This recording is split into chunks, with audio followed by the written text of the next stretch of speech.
So I'll welcome Senator Risa Hontiveros. Hi ma'am, good morning. Good morning. Salamat, Ms. Sally. At magandang umaga po sa inyong lahat.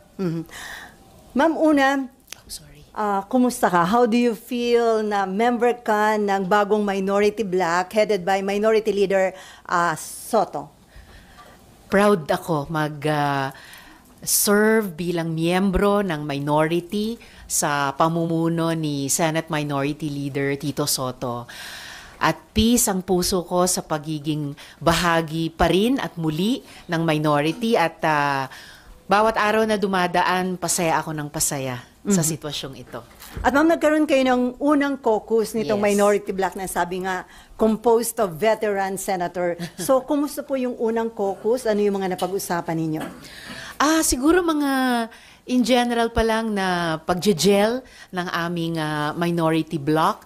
Wala pang maraming very specific na mga agenda na pinag-usapan. Sinabayan namin yung buong minority in terms of discussion sa pag-oorganisa ng hindi lang yung mga bloke pero yung committee system. And buong-buo yung loob namin na patuloy na mag-fiscalize, mag-check and balance. It was a very warm and again happy first caucus meeting ng minority. May agreement ba na magiging united ang inyong stand pagdating sa mga iba't ibang issue o magiging malaya kayo na magkaroon ng mga iba't ibang stand sa mga issue? I think yung isang sineselebrate namin ay bawat isa sa amin ay mga independent na mag-isip. And at the same time, I believe excited kami na maghanap talaga ng mga unified stances kung saan namin kayang buuin, lalo na sa mga importanteng issue. Napansin nyo naman siguro, unang linggo pa lang, pangalawang araw pa lang, nitong 20th Congress, nagkaisa na kami dun sa Senate Joint Resolution number 1 at sinamahan pa kami doon ni na Senator Kiko at Senator Bam. Ito po yung resolution tungkol sa open BICAM, lalong-lalo na dun sa taunang budget na ipinapasa ng Kongreso. At nagsabayan pa kami ng minority sa House of Representatives. So para sa akin, medyo auspicious na beginning, no, para sa Senate minority ngayong 20th Congress. So ma'am, yung joint resolution na yun tungkol sa pagkaroon ng open BICAM, hindi lang, pero more on target nito yung budget. So, highlight syempre yung pag-open ng BICAM sa budget. Pero yung aming joint resolution number 1 ay para sa lahat na rin ng mga BICAM. Notable tungkol sa budget na sinusulong namin na maging bukas yung budget BICAM proceedings sa mga interesadong kababayan, whether in person o sa pamamagitan ng online live stream. Sinusulong din po namin na maging bukas din sa publiko yung minutes nung budget at iba pang BICAMs at particular dun sa budget process, sinusulong ng aming joint resolution number 1 na maglabas ang budget BICAM ng matrix na ipapakita saan nagkakapareho at nagkakaiba yung Senate version at yung House version ng budget at paano, if ever, pinagkaisa yung mga iyon. So ma'am, itong parang reform ito, di ba? Reform na ipatutupad ninyo to address yung issue na may insertion, may pork barrel, lalo na ito naging controversial na 2025 budget. If I'm not mistaken, hindi kayo pumirma ma'am dun sa BICAM report, tama po ba? Salamat. Ang galing ng memory nyo, Miss Sally. Totoo. Doon pa lang sa unang pulong ng budget BICAM nung nakaraang taon ay nag-signify talaga ako na hindi ako pipirma sa BICAM version na iyan dahil sa nooy pag-defund sa PhilHealth, yung nooy hindi pag-prioritize ng education tulad ng utos ng konstitusyon at ilan pang mga issue. At talagang hindi ako pumirma sa BICAM version na iyon at tuluyang bumoto kami ni dating Senate Minority Leader Coco Pimentel ng no sa budget. So sa joint resolution number 1 ng kasalukuyang minority, kaya din namin isinusulong iyan para nga maging mas transparent at kalaunan mas accountable ang lahat ng mga batas, lalong-lalo na ang budget. At dun sa budget, maiwasan na magkaroon ng mga pagdududa tungkol sa mga sinasabing mga kabulastugan o mga hindi karapat-dapat na aksyon ng Kongreso, lalo na sa budget. Ma'am, ito ba ma-address ito? Kasi inamin ni DPWH Secretary Manuel Bunoan na yung kanilang agency, wala silang system of monitoring a number of flood control and mitigation projects na in-insert daw ho yun ng mga congressman sa national budget at the last minute. Meron din daw pong mga items na neither proposed by DPWH nor approved by the DBM suddenly appeared at the GAA. So with this joint resolution, kung ma-approve po ito, ma-adapt, ano na po ito, mapiprevent na po itong ganito? Yun yung inaasahan ng Senate minority at yung dalawa pang kasamang senador na pumirma, and I would presume inaasahan din ng mga counterparts namin sa House minority. And sana notice na rin ito pareho sa DPWH at sa DBM na edi mag-propose po sila. Dapat magkaroon na o matagal na ng monitoring system nila dun sa mga pangunahing programa nila. Lalo na't kung maalala natin at ni-raise namin ito ni dating Minority Leader Coco Pimentel nung nakaraang taon, may mga dokumentasyon na sa nakaraang 3 dekada daw ng DPWH programs, 1/3 daw sa binabudgetan nito ay ang mismong flood control. Kaya kailangan sagutin bakit ang karanasan ng ating mga kababayan tulad ngayong mga bagyo at habagat ay kabaliktaran. Hindi nabawasan, say by 1/3 ang baha, kundi nga lalong tumaas at lalong tumatagal bago humupa. Anyway, ma'am, dun sa inyong dun sa inyong first caucus, napag-usapan po ba itong impeachment, lalo na yung naging SC ruling declaring unconstitutional yung impeachment case against BP Sara? Of course, lahat kaming mga senador at lalo na kami sa minority ay concerned sa ano yung magiging kapalaran ng impeachment trial na sa paninindigan ko ay nagsimula na at nagpapatuloy at ngayon ay naabutan itong importanteng ruling ng Korte Suprema. So, yan po yung pinag-usapan din sa All Members Caucus, patuloy na concern sa amin sa minority at para po sa akin at tingin ko sa aming lahat ay ilalabas yung aming mga argumento at mga opinyon o boto sa nagkasunduang petsang August 6. Opo. Pero ma'am, kayo sa minority, Senator Ping Lacson, ang para sa kanya, sundin yung SC ruling. So, ibig sabihin magkakaiba kayo ng stand kahit na mga minority senators. May mga pagkakaiba-iba man kami ng concerns o opinion dito tungkol sa impeachment. Nagkakaisa po kami sa minority na dapat magkaroon ng maayos na desisyon, hindi lang kami sa minority, ang buong Senado, kung papaano talaga namin ititreat itong buong impeachment trial at given din yung importanteng desisyon ng Korte Suprema. At the same time, yung ibang mga importanteng prinsipyong nasa konstitusyon, kaugnay ng obligasyon ng Senado, obligasyon din ng House pagdating sa impeachment at yung karapatan ng ating mga mamamayan na magkaroon ng buong impormasyon at matugunan ang entitlement nila sa accountability naming mga public officials. Before ma'am, hopeful pa rin kayo na magkakaroon ng trial considering na unanimous yung en banc ng Supreme Court nung bumoto sa ruling na nagdideklarang unconstitutional yung impeachment case? I'm always hopeful, lalo na sa ganitong mga pinakaimportanteng mga proseso na iniaatas sa Senado na may partikular na obligasyon. So, ilalabas ko rin yon, mga argumento, opinyon, pati boto, kaugnay ng pag-asang iyon sa August 6. Okay, Mav, and then si RG. Hello. Hello. Yeah. Meron po kasing ilang senators na nag-raise ng concern na baka raw po pag hindi sumunod yung Senado sa SC ruling ay magkaroon ng constitutional crisis. Your comment lang po. Wala namang may gustong magkaroon ng constitutional crisis ni political gridlock o deadlock na sinabi naman ng ibang observers. Kaya nga talagang binubuno namin these days, these weeks, kung papaano tamang dapat kumilos ang Senado. At lahat nito ay pinag-aaralan namin sa ngayon at ihahain namin ng kompleto pagdating sa plenary sa August 6. At ma'am, yung sa August 6 nga po, plenary ito, are you still Yes. hopeful that you will reconvene as an impeachment court? Yes, I think the court is still convened. Ang trial ay nagpapatuloy.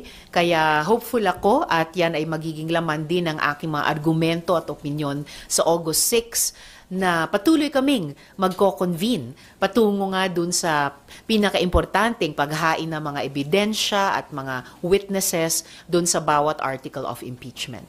Pero yung sa August 6, ma'am, yung deliberation tungkol sa impeachment, saan gagawin yun? Sa plenary session ninyo as legislative body or magko-convene kayo on August 6 as impeachment court?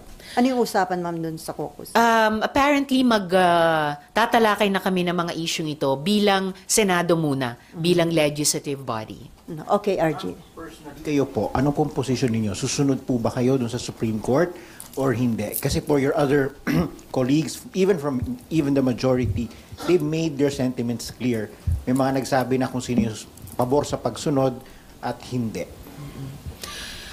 Lagi kong nirerespeto din ang Korte Suprema tulad ng inaasahan kong mutual respect nila sa iba pang mga branches of government. Kasama na ang legislature kung saan nakapabilang ang Senado.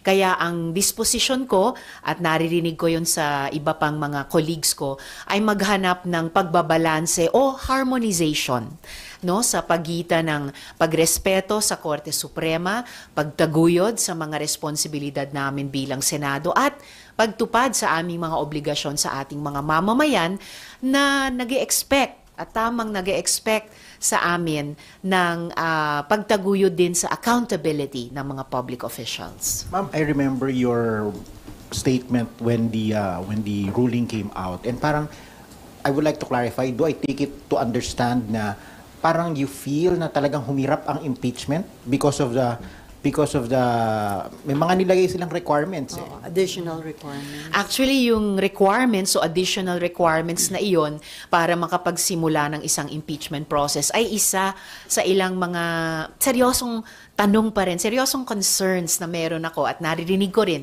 sa ibang mga colleagues ko sa recent development na ito ng desisyon ng Korte Suprema na habang dumadaan yung mga araw ay sinasabi na rin ng ibang mga constitutionalists at legal experts at palalim ng palalim yung mga concerns na ipinapahayag nila papunta na sa konstitusyon, papunta na sa mismong demokrasya natin. So in a sense, humihirap o bumibigat yung aming responsibilidad sa ngayon na klaruhin itong mga lumalabas na concerns tungkol sa impeachment process per se, para magabayan kami sa kasalukuyang impeachment at yung implikasyon din ito sa mga posibleng susunod pang mga impeachment process sa mga susunod na maraming taon pa.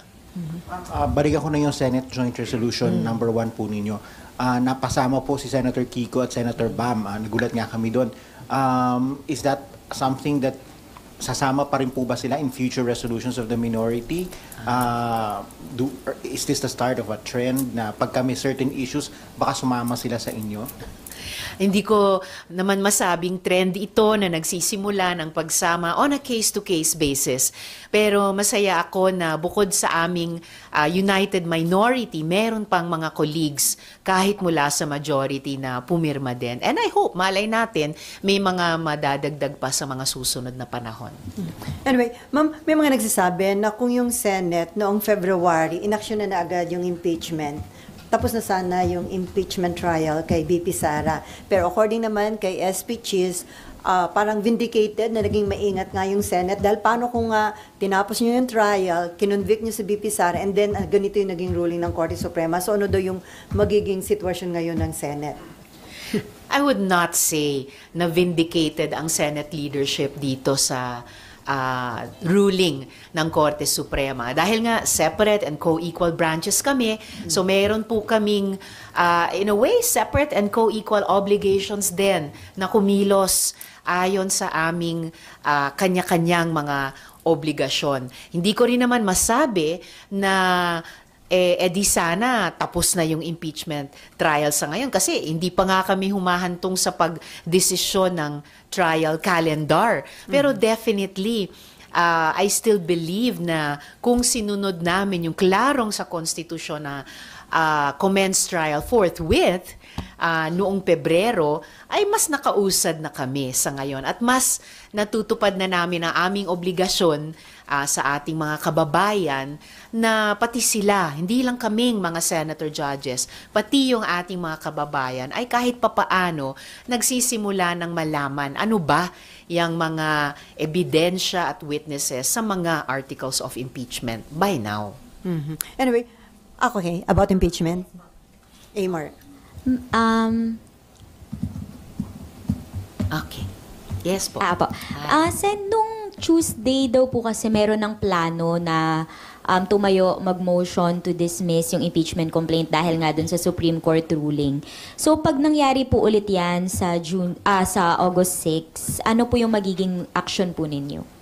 O pag nangyari po yan, pagdedebatihan talaga namin yan. At handa po ako, handa kami sa minority para ilatag ang bawat naming argumento, bawat naming opinyon, at kung talagang ipilit sa botohan, bawat naming boto kaugnay niyan. Personally, hanggang ngayon premature kung maghahain o pagbobotohan ang motion to dismiss. Kasi anong i-dismiss namin kung hindi pa isang pirasong ebidensya o isang warm body na witness ay di narinig pa naming mga senator judges. Safe to say kayo po personally, sabi nyo nga po premature, so you will vote against it if it is raised on the floor on August 6? So it's safe to say that, pero ayoko namang i-preempt kung talagang gagawin na nila sa August 6 or not. Basta't yan ang napagkasunduan naming petsa at yan din ang pinaghahandaan naming maigi bawat isa sa amin. Okay, Ma'am, additional about impeachment. Ma'am, naglabas na po kayo ng joint statement with Sen Kiko and Sen Bam about your feelings on the ruling of the SC. May plano po ba kayo na gumawa ng isa pang joint resolution dito to express the sense of the Senate? Merong draft resolution, hindi joint resolution, pero resolution na tinatrabaho ng ilang mga senador. Kasama po ako. Yes. Ano yung lalaman yun? Well, yung laman nun ay may ilang highlights na naisama dun sa statement na i-release. And I believe makakasama po yun sa maraming argumento, opinion at eventually kung ipipili talaga boto pagdating sa August 6. Basta't yan yung kumbaga D-Day na pinupuntahan naming lahat dahil yan ang napagkasunduan ng buong Senado. Ma'am, yung reso, ano po yung hinihiling niya? Ano yung prayer niya? It's more of draft pa rin siya sa ngayon pero nagsasite po siya ng mga references sa ilang mga dating justices na nagbibigay ng payo kung paano ilang mga gabay kung paano pwedeng mag-move forward. So magbe-benefit po kami diyan kahit sa parating na debate sa August 6. Ma'am, ilan kayong mga senator? Hindi ko, kasi may ibang senador na nangunguna sa pag-draft niyan, so hindi ko alam kung ilan na ang pumirma dyan o ilan yung final number na magpipirma. Headed by Senator Kiko Pangilinan, ma'am? Pwede niyo po siyang tanungin dyan, yes. Okay. How about in filing an MR? Would you want to be part of any move to file, or are you going to spearhead filing an MR dun sa ruling ng court? Well, regarding a motion for reconsideration, ang nabalitaan ko ay yung House ang nag-anunsyo na sila'y magfa-file ng motion for reconsideration. Alam po natin na meron silang 15 araw mula nung lumabas yung ruling ng Korte Suprema para ito ay gawin. And I hope na pagdating ng aming debate dito sa Senado sa August 6 ay makakapag-refer na kami sa kung anong magiging laman, sa kung anong MR ang maaari nilang i-file within this period. Kung kami sa Senado ay maghahain din ng MR, in principle, isang possibility o option din yan, pero wala pang pag-uusap o matibay na pag-uusap tungkol dyan. Pero ma'am, yung dinadraft na resolution, sa tingin nyo pwede yung makatulong sa House sa kanilang ifa-file na MR, yung laman nun? Kasi I would imagine na dahil yung dinadraft na reso dito ay may references sa ilang mga dating justices, I would guess, hindi ko alam, pero I would guess na posibleng references din yon sa MR ng House. Pero hindi ko alam dahil dito naman ako miyembro sa Senado at hindi doon sa House. But I look forward na kung magfa-file sila ng MR, it's more na naglo-look forward ako na makakapag-refer kami doon sa MR nila dito sa aming debate sa August 6. by next week, ma'am, may ifa-file na yung reso na dinadraft ngayon? Pwedeng itanong yon doon sa pangunahing nagda-draft ng reso na iyon. Okay, Raymond, and then Dexter, and then balik kay Amor.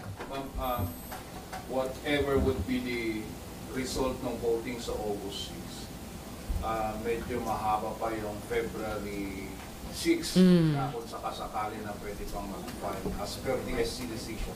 Pero merong mga idea kasi na hindi lang naman daw kasi impeachment yung pwedeng gawin para maka-exact ng accountability of the Vice President. Now, are you supportive of any move coming from other agencies para ma-make accountable ang Vice President doon sa mga supposed anomalies where she was accused of dito sa impeachment as part of the articles of impeachment? Bukas naman sa kahit sinong government agency o institution at lalo karapatan ng mamamayan na pwedeng singilin kahit sino sa aming nagtatrabaho sa gobyerno, sa aming accountability habang hinahawakan namin yung public office. Of course, inaasahan ko pa rin at ipaglalaban namin na ituloy yung impeachment process bilang siguro ito na yung isa sa pinakamataas at mahalagang proseso ng pagsingil ng public accountability.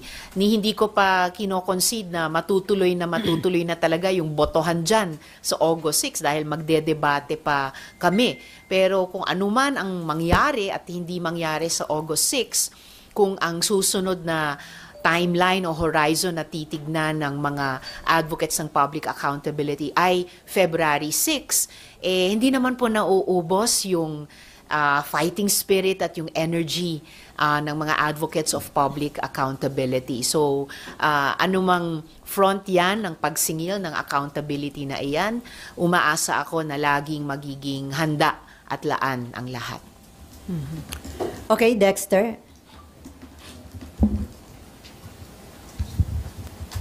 Good morning, Sen. Good morning. Balikan ko lang po yung Joint Resolution number 1 dahil kasama dun sa sinusulong dun sa Open BICAM ay para maiwasan yung mga nasabing insertions. Ito ay para sa 2026. That's 2026, correct. GAA. Simula sa GAA doon.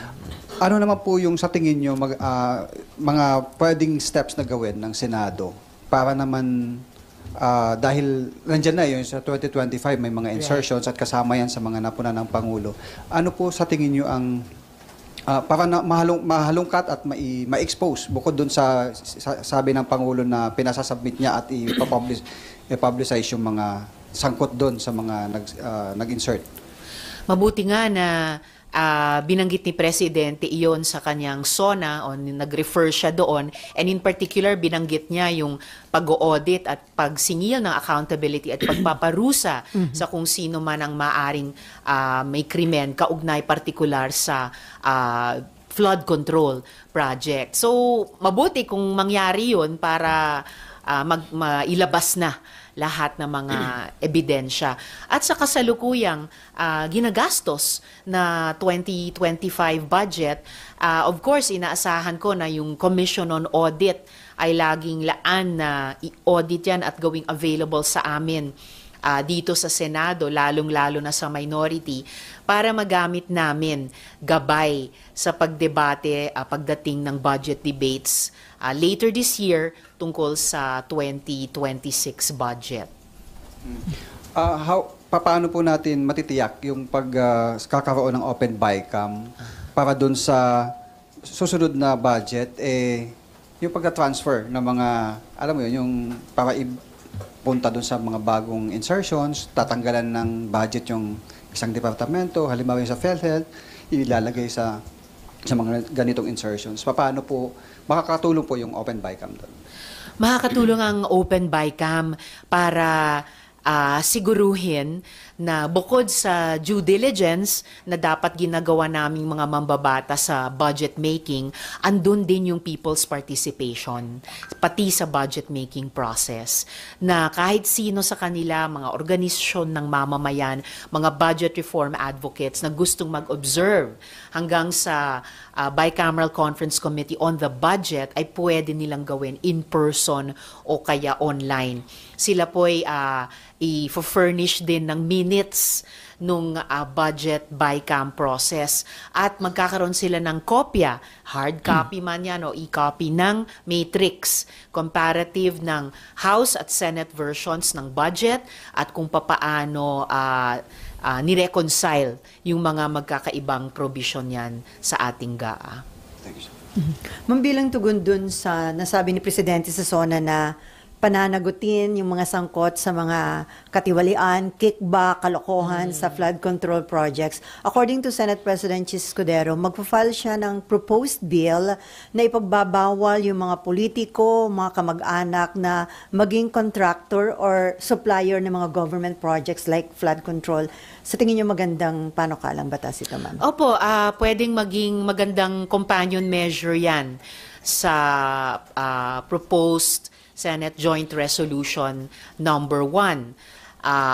And pwedeng simulan yon na paglagay ng guardrails talaga na yung mga grupo na may vested interests tulad nung nabanggit na contractors ay magkaroon ng firm parameters na hindi magkaroon ng undue influence halimbawa sa legislation or kahit sa representation sa loob ng legislature para pati sila bilang dapat private sector ay magkaroon ng accountability dun sa pag-participate naman nila sa government programs tulad ng infrastructure. And of course, kung gusto nating kontrolin o ipagbawal ang partisipasyon naming mga nagtatrabaho sa gobyerno dun sa public works, kailangan siguruhin din na hindi lang gagamit ng mga palusot tulad ng paggamit ng mga dummies. So dapat meron talagang disclosure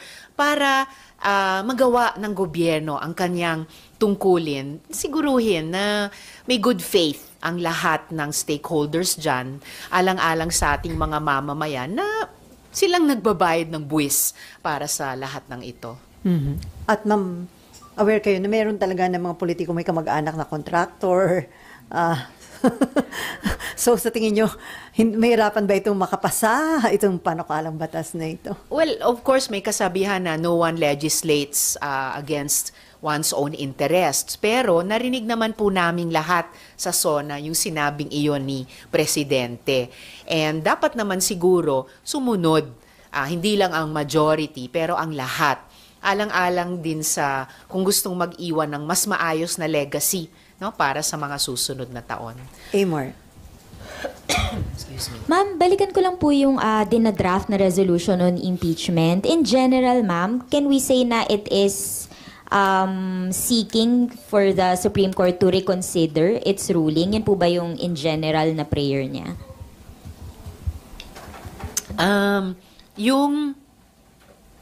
Yung resolution na dinadraft na iyon,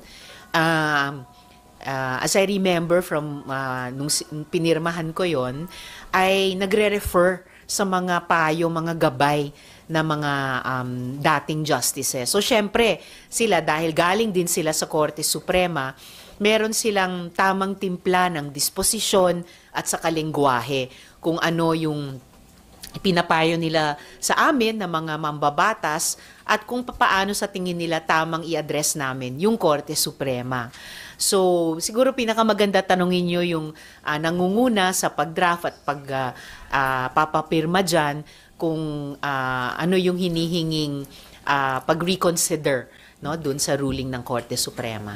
Ma'am, kailan po kayo nag-sign and do you have a number kung ilan na po yung nakasign dun sa draft reso? Pumirma po ako nung unang araw ng 20th Congress. And as of that day, mga 4 na kaming nakapirma noon. Pero balak kasing magpapirma sa pinakamaraming kayang papirmahin. Hopefully going for a majority number ng mga senador. So pakitanong doon sa lead Senator John kung ilan na, no, posible as of today. Opo. And ma'am, puntahan ko lang po yung about Senator Kiko and Senator Bam kasi you mentioned earlier na binubuo nyo nga po yung malakas na puwersa sana ng opposition. That's why you wanted them to be on your side. Pero how would you describe your relationship with them now, ma'am? Are you still allies? O dahil ba nasa majority na sila, hindi na ganyan yung relationship? Paano po? We and our parties are still allies at klarong-klaro yon halimbawa sa House of Representatives. Kasi yung mga kapartido namin sa Akabayan, sa ML, good number mula sa LP ay magkakasama sa bloke sa loob ng House Minority. And yung House Minority na mula sa mga partido namin ay kasama namin dun sa, I would call it minority-led resolution tungkol sa open BICAM. So, sa ganyang ding mga issue na magkakapareho ang aming mga opinyon, ay yun yung bukas na posibilidad pa rin kahit dito sa Senado. So, mula sa United na minority, kaming 5, possibility, lagi, depende sa issue, maimbita rin yung iba naming mga colleagues, lalo na or kasama na yung dalawa.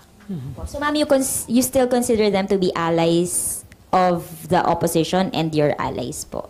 I still consider them allies, and ang priority ko mula sa loob ng United Minority, kaming 5, patuloy akong kikilos para palakasin ng oposisyon sa labas ng Senado. At aasahan ko rin yung mga fellow minority namin sa House at yung ibang mga opposition forces sa LGUs at sa labas ng Kongreso. Before Raymond, ma'am, dun sa zona ni Presidente, binanggit din niya yung accountability and then pahusayan yung serbisyo, yung mga public utilities. Meron ba kayong mga isusulong na investigasyon para pagsunod doon sa nilalaman ng zona ng Pangulo? Bago pa yung zona ni Pangulo at isang na-appreciate ko rin yung pagbanggit niya sa dapat singilin yung pangit na serbisyo sa tubig. Nauna ko nang na-file yung Senate Resolution number 16 na humihingi ng investigasyon dun sa mga, ayon sa COA, di umanong unfair provision sa mga joint venture agreements ng mga water district sa mga private concessionaires. Lalong-lalo na ang Prime Water, ang Manila Water at ang Metro Pacific Water. And itutuloy po namin yan dahil yung usapin ng mabaho o maruming tubig ay yan ay pumapasok na sa usapin ng dignidad ng tahanan, no, ng bawat pamilyang Pilipino. Kahit yung mga catch-up plans na sinasabi ng mga water districts kasama itong mga concessionaires ay hindi sumasapat dahil malayo, no, ang nararating ng mga yon. At dahil din sa kulang talaga ang nilalaan na pondo para sa investments at saka maintenance nitong mga water concessionaires na ito. So, nirefile mo yung resolution regarding that? Yes. Siya po ay Senate Resolution number 16. Ngayon. So, na-refer na po ba ito sa Committee on Public Services? I believe na-refer na. Na-refer na ba? Ido-double check po namin kung na-refer na. Pero looking forward ako na mukhang hindi pa nare-refer. Pero looking forward ako na tulad nung nakaraang kongreso na ito is schedule para sa pagdinig ng kanyang ng chair ng committee. Before Dexter, may patanong lang si Marlon Ramos. Senator Amy said reports on the senator's insertions, including those of SP Escudero, were not just allegation, but these are true. Did you notice these insertions in your review of the GAA? Is this also the reason why you did not sign the BICAM report? Una na akong hindi pumirma sa BICAM report. At yan ang aking sinignify at ginawa during the BICAM process ay dahil nga dinifund ang PhilHealth na paglabag na sa ilang mga batas, dahil hindi binigyan ng highest budgetary priority ang edukasyon.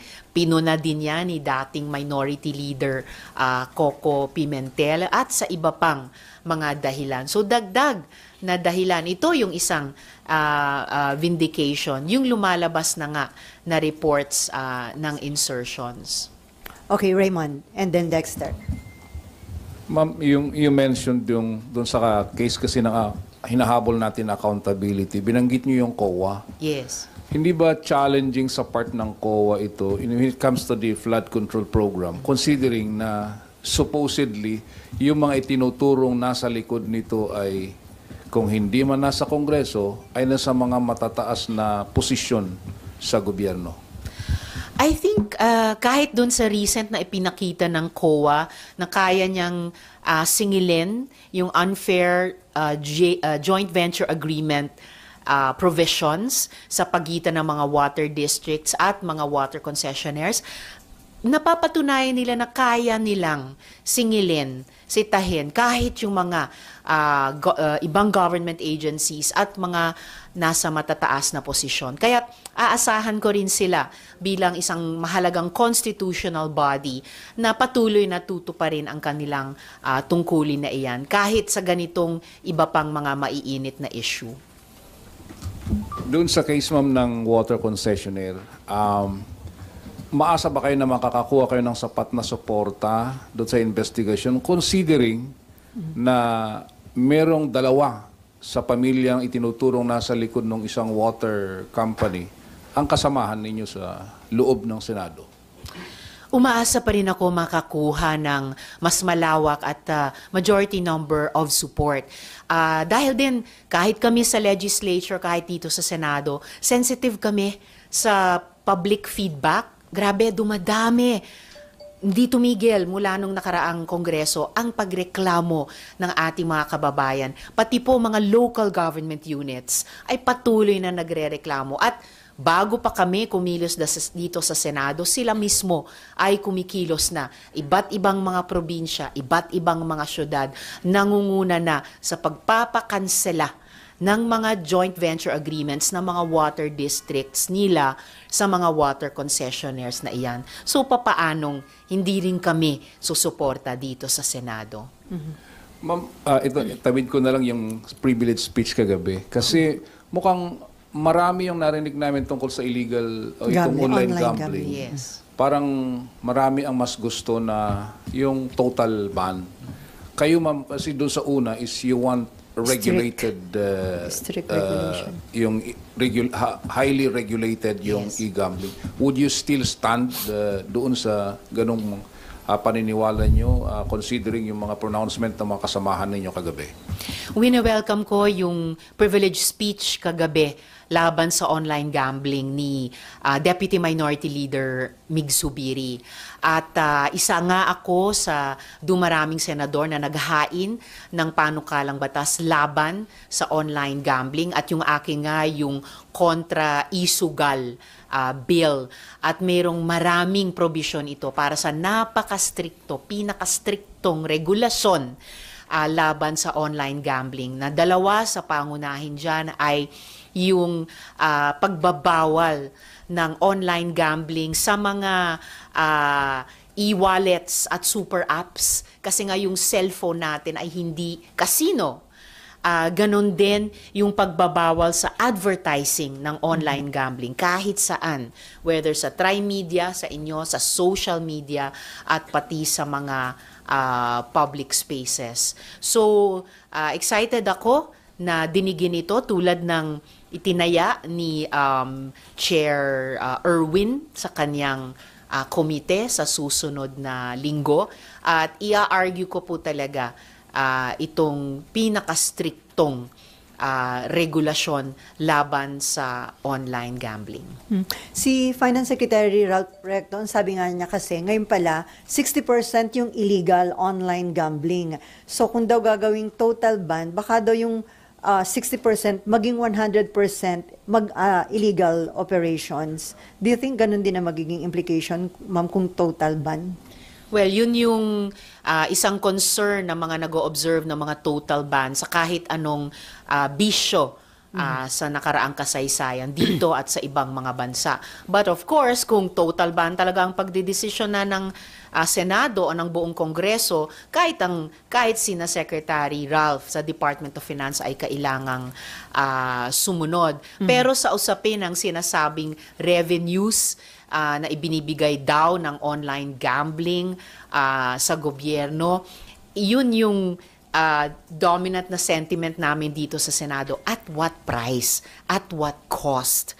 Kaya kahit sa aking kontra-isugal bill,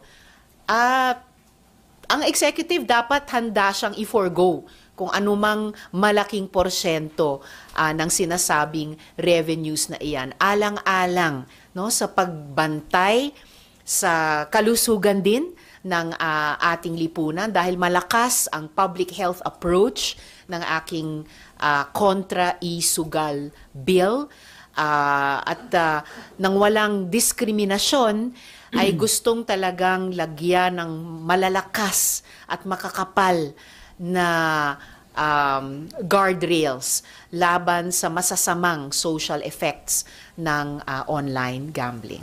Ma'am, yun daw isabong, binan na yun, pero tuloy-tuloy pa rin. So, pruweba daw ba yan na hindi nag-work yung ban, so mas mabuting strict regulation tulad nung ipinupurso niyo? Maaring isa yun sa halimbawang sasabihin ng mga susuporta din sa pinakastriktong regulasyon kesa sa total ban. So, naglulook forward ako sa mga ebidensya tungkol dyan na ihahain namin pagdating sa hearings at lalo na sa plenary debates tungkol sa paano talaga nating ibibigyan ng batas itong tungkol sa online gambling. Okay, Dexter. Okay. Sen, nung nauna, parang maalala ko nabanggit ni SP doon sa nauna niyang press con na kasama sa pag-uusapan doon sa all-member caucus yung kung paano i-treat yung mga bills na umabot na sa third reading ng 19th Congress na hindi umabot sa BICAM. Napag-usapan po ba yun? Kasi may mga bills kayo nung 19th na hindi na nag-BICAM. Any update po doon, Sen? Oo, salamat sa tanong. Yes, napag-usapan din sa all members caucus at madali namang napagkasunduan dahil tradisyon naman yan ng Senado, pati sa House, na yung umabot sa advanced stage of legislation ay dadaan na lamang sa isa o dalawang pagdinig muli bago i-plenary interpellation at amendments din. And for one, naglulook forward ako na yung umabot sa second reading ba yun nung nakaraang Kongreso, yung unang bill na hina-highlight natin? Yes. Umabot sa advanced stage of legislation yung amendments sa Safe Spaces Law. Lalo na para palakasin ang proteksyon sa ating mga kababaihan at sa persons of diverse SOGI-esque, lalo na sa digital spaces, given yung napakabilis na advances sa AI, yung masamang, hindi advances para sa akin, pag-atras ito kaugnay ng mga deepfakes. Gayon din, excited ako ituloy yung trabaho sa pangunguna ng Committee on Women, yung tungkol sa, yung pangalawa natin? Hindi, yung pangatlo yan yung pangalawa.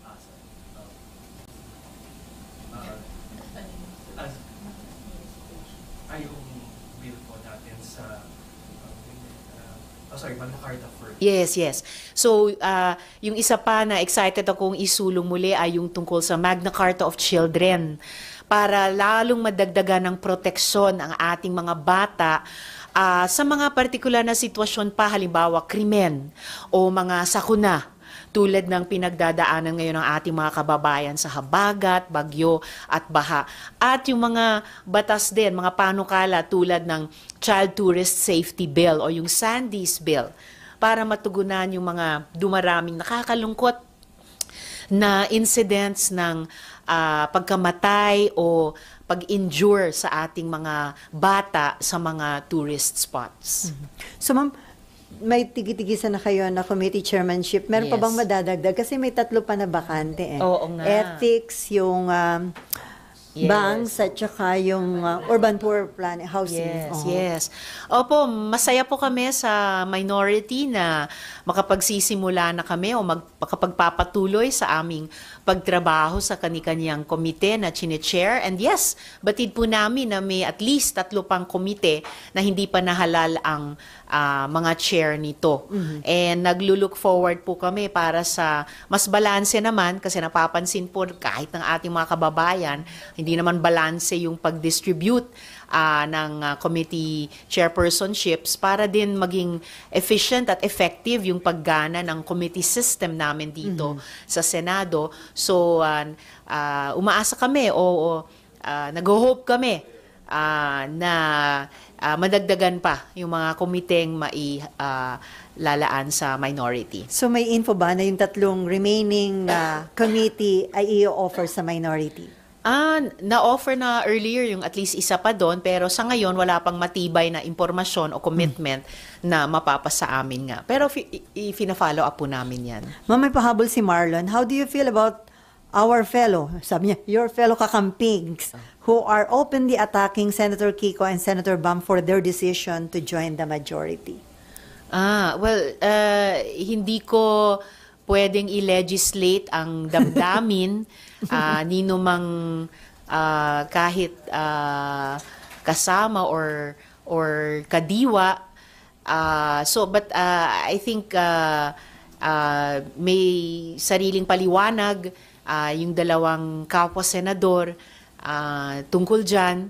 So ako naman basta nakatutok pa rin sa patuloy na pagtatrabaho dito sa Senado at patuloy na paninindigan alang-alang sa ating mga kababayan, lalo na sa mga economic issues na talagang top of mind or bottom of bituka ng ating mga kababayan.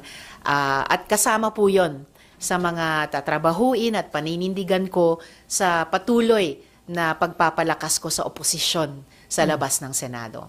Ma'am, na-refer na daw sa public services yung inyong reso tungkol dun sa mga water concessionaire.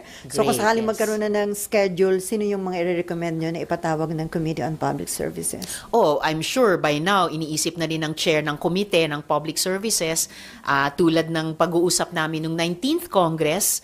At masaya ako sa balitang ito na tatawagin talaga yung mga local chief executives na may kinalaman at yung dumadami sa kanila ngayon, inaaway ngayon yung issue ito, yung in charge sa kanilang local water districts, yung mga water concessionaires mismo, at yung mga government agencies na may oversight dyan, pangunahin na ang luwa para ilagay natin sa ayos, no, yung pati yung Public-Private Partnership Center, no, ilagay natin sa ayos itong mga di umanong joint venture agreements na ito na dapat joint talaga, na dapat yung agreement ay tuparin talaga, at kapag hindi, may remedies naman, lalo na yung ating mga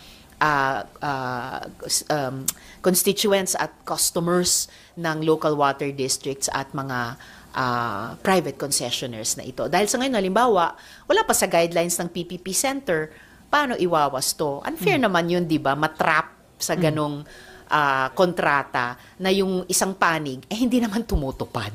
Ma'am, makakatulong ba dyan para ma-resolve yung issue sa mga water concessionaire, yung proposed bill para sa creation ng Department of Waters? Di ba may ganun? Posibleng. O malamang dahil mainit talaga itong issue ng pangit na serbisyo sa tubig, malamang papasok yan sa pagdinig din sa bill tungkol sa Department of Water. And then, panghuli na lang siguro to kung wala nang hahabol from NIMFA. prudent po ba na hintayin ang filing ng motion for reconsideration at decision dito ng SC bago mag-decide ang Senado? Although sinabi na ho ni Senate President Escudero na hindi kailangang hintayin kasi 13-0 vote at malabo na daw yung mabaligtad pa. Well, parang tawag dito, common wisdom, lalo na ng mga abogado na malabo na daw maiba. Pero malay natin. Dahil ang Korte Suprema naman ay kung sa tingin niya, kung sa desisyon niya, karapatan din niya i-reverse ang sarili niya. Malay natin. Kaya nga't nung simula pa lang, nung narinig ko, nabalitaan ko na magfa-file ng MR, motion for reconsideration ng House, sa tingin ko, common sense lang o wise lang na sana intayin namin yan dito sa Senado bago kami magdesisyon, kung ngayon na talaga kami magdedesisyon. Pero yun na nga, napagkasunduan namin August 6. So doon namin ilalabas at doon ko rin ilalabas yung aking mga argumento at opinyon at kung talagang pipilitin, boto, and hopefully by that time, may marereferan na kami na motion for reconsideration ng House para sa aming debate. Okay, and last question from John. Ma'am, reaction lang po kung nabalitaan nyo, yung may na-arresto raw NBI, Alice Guo of the Metro. Ayan. Ito po ba, yung mga problema na fake, double na birth certificate, nagpapatuloy po ba? Base po sa pagkakaalam nyo po. Mukhang nagpapatuloy pa rin. Kaya live na live pa rin yung maraming rekomendasyon ng Senate Committee on Women noon sa iba't ibang government agencies kasama ang Philippine Statistical Authority na talagang siguruhin na tumutupad sa proseso, nagsasubmit ng lahat ng requirements at chinecheck talaga ng PSA, nag-due diligence talaga ang authority sa mga dokumentong itong mahalaga tulad ng birth certificate at lahat pa ng mga government agencies na nagre-require niyang birth certificate bago i-issue ang mga dokumento at ibigay ang mga karapatan ng mamamayan. Tulad halimbawa sa business permit at kung ano-ano pa na isa yon na ginamit di umano nitong taong ito para magpanggap na Pilipino at magnegosyo din dito sa ating republika. Ay, pabo lang. Ma'am, the mere fact na Senator Win magiging chairman ng Committee on Finance, Yes. mataasan yung expectation na maiwasan na yung mga naging controversy sa 2025 budget. Yes, umaasa ako na sa chairmanship ni Sen. Sherwin ng Committee on Finance, mas mabibigyan ng konsiderasyon kung hindi man commitment sa mga initiatives ngayon para sa open BICAM at iba pang pamamaraan na gawin talagang transparent at accountable yung legislation dito, lalo na sa budget process. Okay, no more? On that note, marami pong salamat, Maraming Senator salamat, Risa Sir Lima. Hontiveros. Thank you.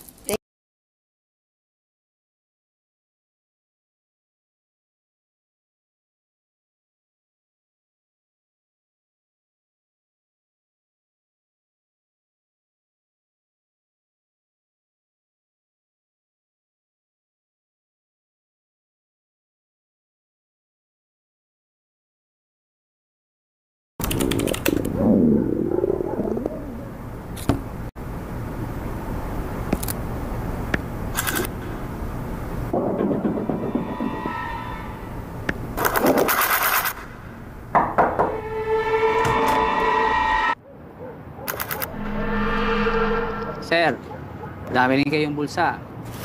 Ano po ba to, kuya? Hindi ako expert pero may kilala ako.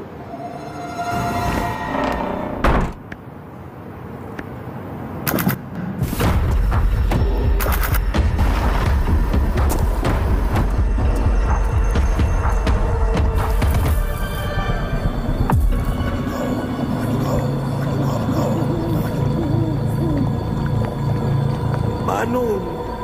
Iyo, marami nang may ganyan. Dahil yan sa Grab Unlimited. Kaya lagi ka may nabubunot na pera.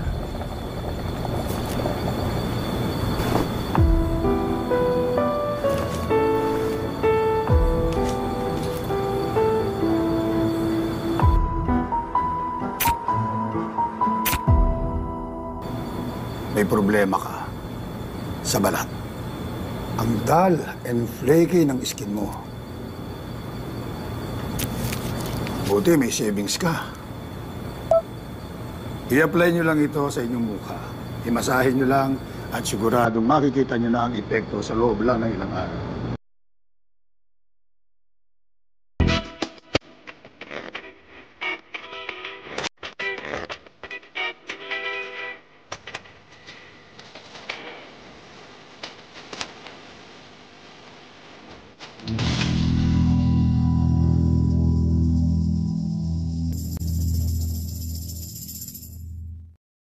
Okay, magandang gabi po muli sa inyo lahat. Ako po si Christian Esguera and welcome po sa part 2 ng ating live doubleheader ngayong gabi.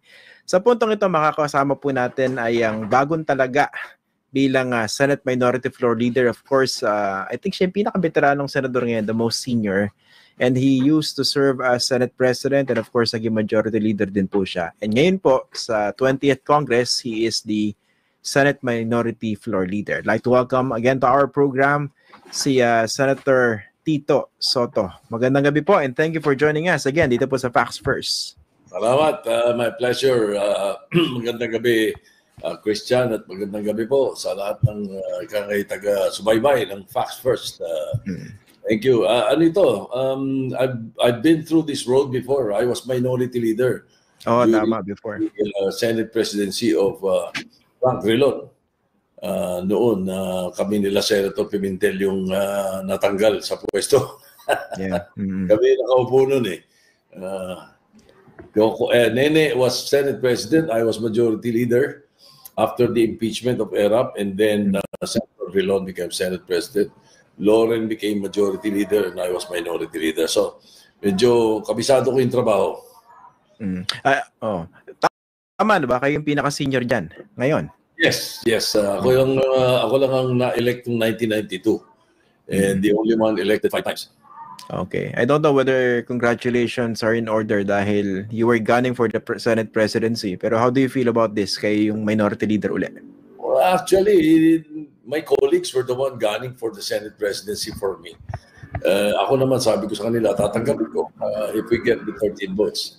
Hindi naman ako yung nagtatawag or kumakausap sa mga kasama namin. Hindi naman. So, okay lang. It's always part of the Senate leadership.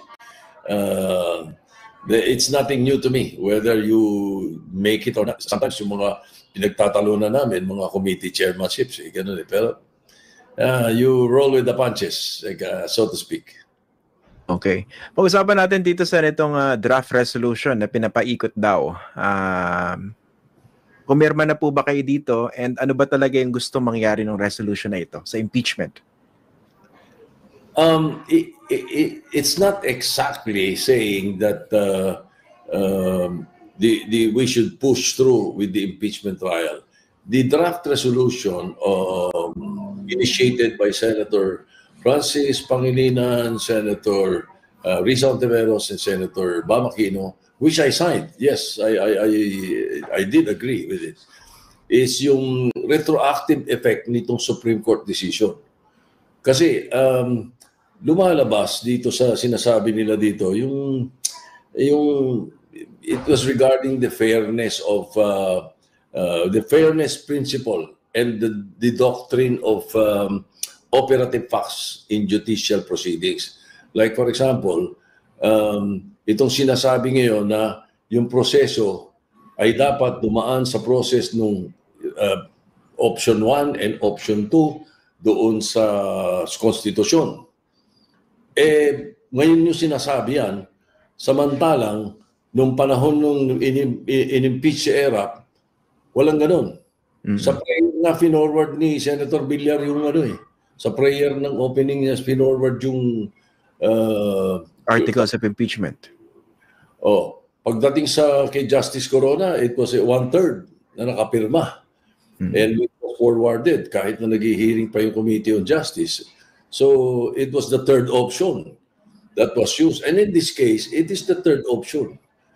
Sa nakita namin. So, pag sinabi mo ngayon na hindi yan dapat, at may bagong decision ng Supreme Court, may bago silang interpretasyon ng konstitusyon, na parang ina-amenda nila yung konstitusyon. Ano ba ibig sabihin natin yan?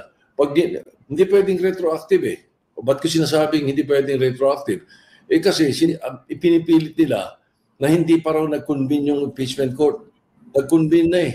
Bago nag-desisyon ng Supreme Court eh. February 5, pinrasmit yung articles of impeachment.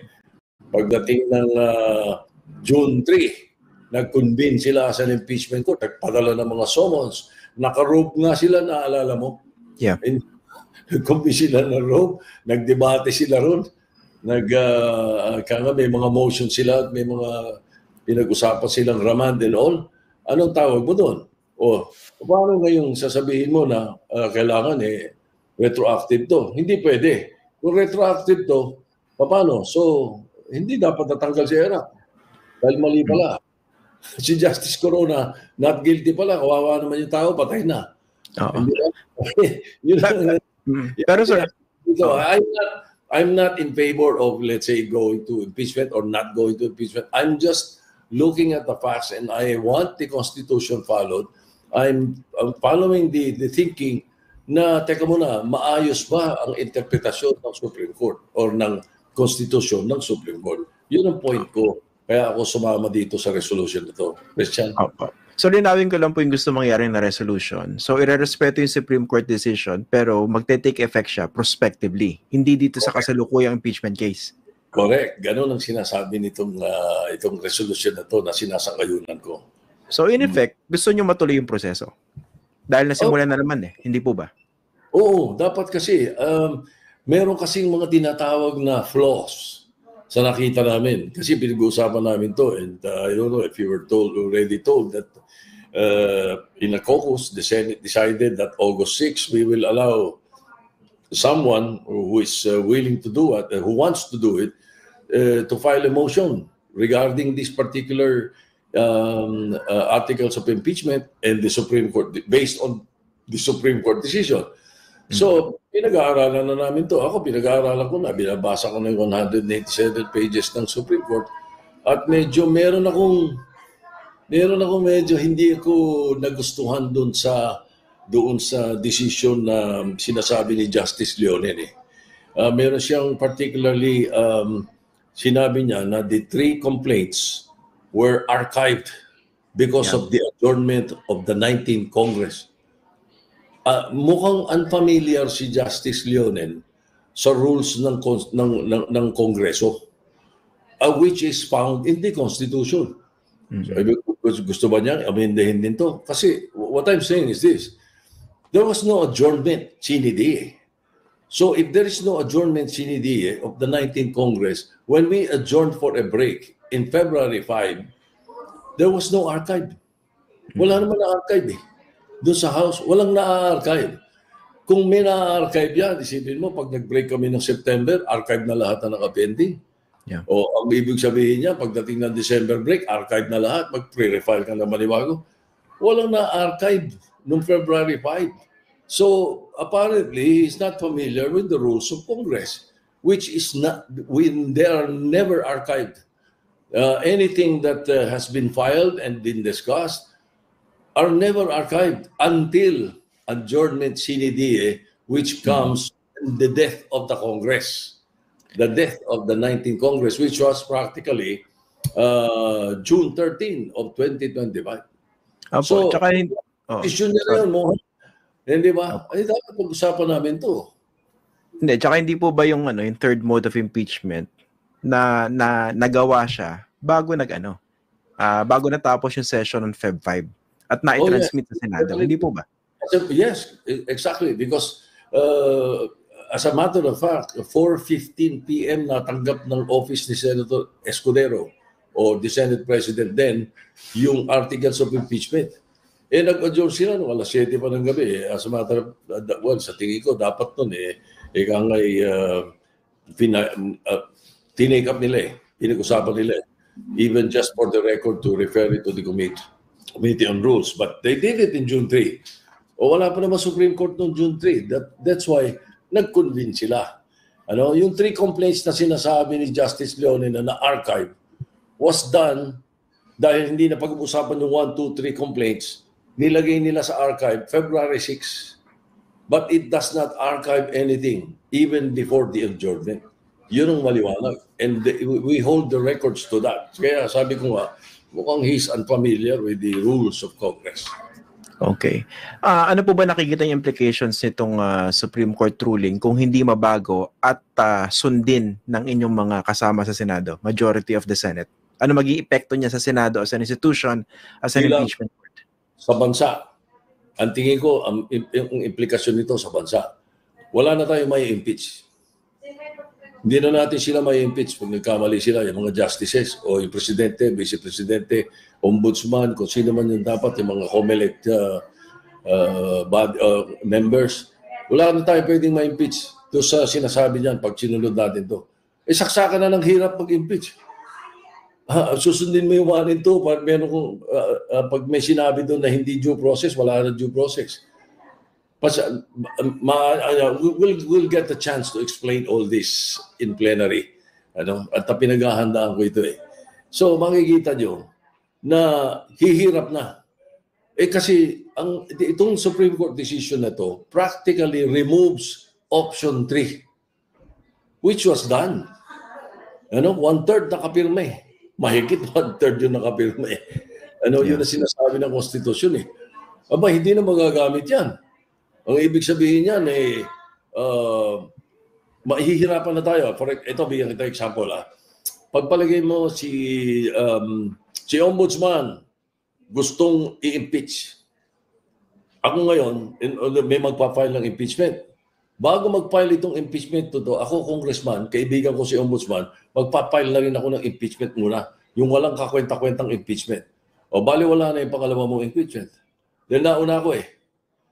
Ganun yun ang effect nito eh. Ito nga yung unang pinirevent na, di ba, ng previous Supreme Court decisions po eh. Sorry? Di ba ito nga precisely yung pinirevent ng previous Supreme Court decisions? Yung magpa-file ka ng bogus complaint para lang ma-activate yung 1-year bar. Diba? Correct. At saka kaya merong isa kasing hindi, again, I don't know kung sino sa kanila ang hindi nakakaalam nun. Siguro naman, mga constitutionalist ka naman siguro bago ka na-appoint sa Supreme Court. Yung 1/3, yung number 3 option, yung third option, kaya nilagay yun, kung pag binasa mo yung Constitution, yung mga records of journal nung 1987 Constitution, nung ginagawa yan, pinopose ni Christian Monsudian nung araw, is para madali, para mabilis. Kung nagluluko yung vice-presidente o nagluluko yung ombudsman, 1/3 lang na nakapirmang congressman, pwede mo nang isubmit yung articles of impeachment. Madaliin mo. Bakit? Makakaperwisyo pa sa bansa. O pagpalagay mo, example lang ha, baka yung mga medyo hindi maganda ang tubo ng dila dyan, sasabihin, ibang sinasabi ko Pagpalagay mo yung presidente, nakipag-deal sa China, nakikipag-deal sa China ngayon, ibebenta ka sa China, paano gagawin ninyo? Di ba? Impeach yung agad. Kaya binilisan yan. Di tanongin nila yung mga author sa old Constitution, sila Ascuna, sila Bunsod. Kaya inilagay yung 1/3 na yon para hindi na makaperwisyo itong impeachable officer na ito, kaya kailangan mabilis ang articles of impeachment. That's the reason the third option is there. Now, this Supreme Court decision, based on my readings, mabubura na yun. Doon na lang sa 1-2 options, which is very difficult and very easy to dismantle. Ganun na, Christian, ang reading ko. Puntahan natin yung re-read dyan po sa Senado, no? Kasi open secret naman to, no? Marami kayong mga colleagues dyan, nagigil talagang hindi matuloy yung impeachment trial. So ito na yung kanilang pinakadahilan, di ba? And nadidinig natin lately, sinasabi, we have to follow the Supreme Court, we have to abide by the ruling, dahil rule of law, ganyan-ganyan. So far, ano po bang napupulsuhan ninyo dyan sa mga kasama ninyo? Nagkakaroon po ba ng traction itong resolution na ito, na ituloy yung proceedings? Hindi ko masabi kung nagkakaroon ng traction, pero siguro naman pag napag-usapan na namin to lengthily sa floor para nakaririnig ng taong bayan ng usapan at hindi nakatago, pag napag-usapan na namin to, baka naman mayroong mga mamulat dyan na ang mangyari, imbis na magmadali kami, hintayin natin yung MR. Baka sakaling pag nag-review ang Supreme Court, baka magbago isip Di ba? Baka ma-realize nila, teka muna, mali pala yung interpretasyon natin ng ganito. O baka mistaken tayo rito. Baka sabihin nila, hindi, unanimous yan. Never nagkamali ang Supreme Court. Never nag-reverse. Hindi. We checked. Meron palang record sa Supreme Court na unanimous, nag-reverse So, okay. Ito ngayon ang question ko. Kung nagmamadali, sa mga nagmamadali, nakasama ko.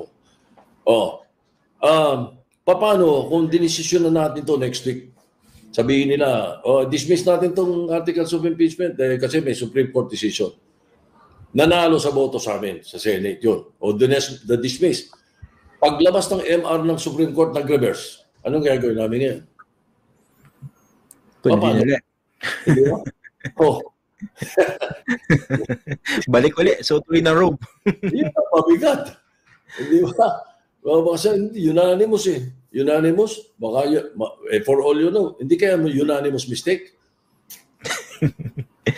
Ito rin isa kong naisip po, bilang epekto sa Senado, bilang isang impeachment court, dahil kayo po yung talagang merong sole power to try and decide impeachment